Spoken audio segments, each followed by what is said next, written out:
Hi, it's Jessica Sporn, here to show you how to create coloring pages with your stencils. So I took some 8.5 by 11 cardstock and folded it in half so I could stitch together a little pamphlet coloring book for my two girls. And I started off with Michelle Ward's Spheres stencil. And I'm just going to trace around some of the shapes. I started this off with pencil because I was a little nervous about it, and then I outlined all the pencil lines with Sharpie and then erased the pencil lines. This is Mary Beth Shaw's calligraphy stencil, and it was fun to think about mixing and matching different shapes and what would work well together. This is Pam Carricker's journal texture stencil.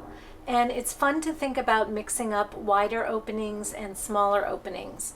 And then this is Natalie Carricker's Elephant March stencil, and I'm bringing some of those shapes in as well. Then I'm going to outline them all with the Sharpie and erase.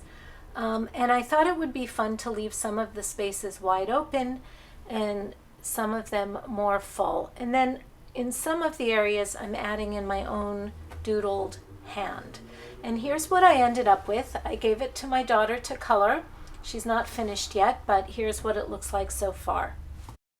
I think it's pretty cool. So in that example, I used 4 different stencils. This one, which is called On the Farm and is one of my newest stencils, already has a lot of motifs. And instead of mixing it up with other stencils, I rearranged the placement of the elements to tell a little bit of a story. So I'm going to use this checkered border both on the top and on the bottom. Now you can see on the stencil the barn is on the bottom, but I'm going to put it up on the top so it's a little bit in the background of the little story that I'm telling. And I'm just going to go around and trace it out. And here I got kind of brave and I'm just going straight with the Sharpie, not bothering with the pencil outlines first. I'm going to trace this rooster. So when you have a stencil like this that has a lot of little bits and pieces sticking out, you can be a little loose. You don't have to trace it quite so faithfully. And I've got these 2 big cows that are going to be in front of the barn, and I'm going to go ahead and connect their bodies. So because of building bridges and having empty spaces with the stencils, sometimes you have little open spaces and you can connect those up for yourself. I want this pig to be a little bit behind the cows, so I'm only going to trace part of its body. I'm going to fill in part of the snout, give him or her actually some eyeballs, and close up these openings.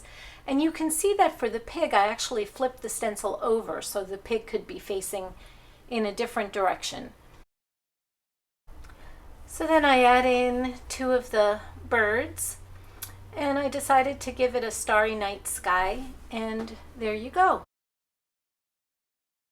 For this next one, I traced Flora Bowley's Lotus stencil, and then I'm complementing that with my Lacy Lotus Repeat stencil. Now these lotuses are completely different, but they kind of look cool, I think, juxtaposed with one another. And then instead of filling the inside of these petals with another stencil, I decided to just take my ruler and draw lines across it because I thought it would make it fun to color. So as you get bolder with creating your own coloring pages, or as I got bolder, I started to experiment with not just combining stencils but also combining other geometric elements and other shapes. And again, this is Pam Carricker's journal texture that I'm using just to fill in some of these dots. And what I like is that the dots are very irregular. Then I'm just thickening up places here, adding in some doodling, thinking about what would someone coloring this like, what would make this more fun. And again, here's my daughter's take on it. She's still working on it, but you can see where she's going and how fun it is. So this is the Jump for Joy stencil, and I'm mixing it with the spring flowers and leaves stencil.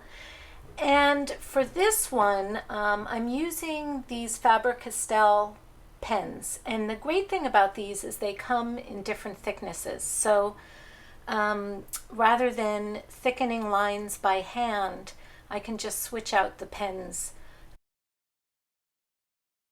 And that allows me to have a lot of fun as I doodle and add little marks inside of all of these flowers.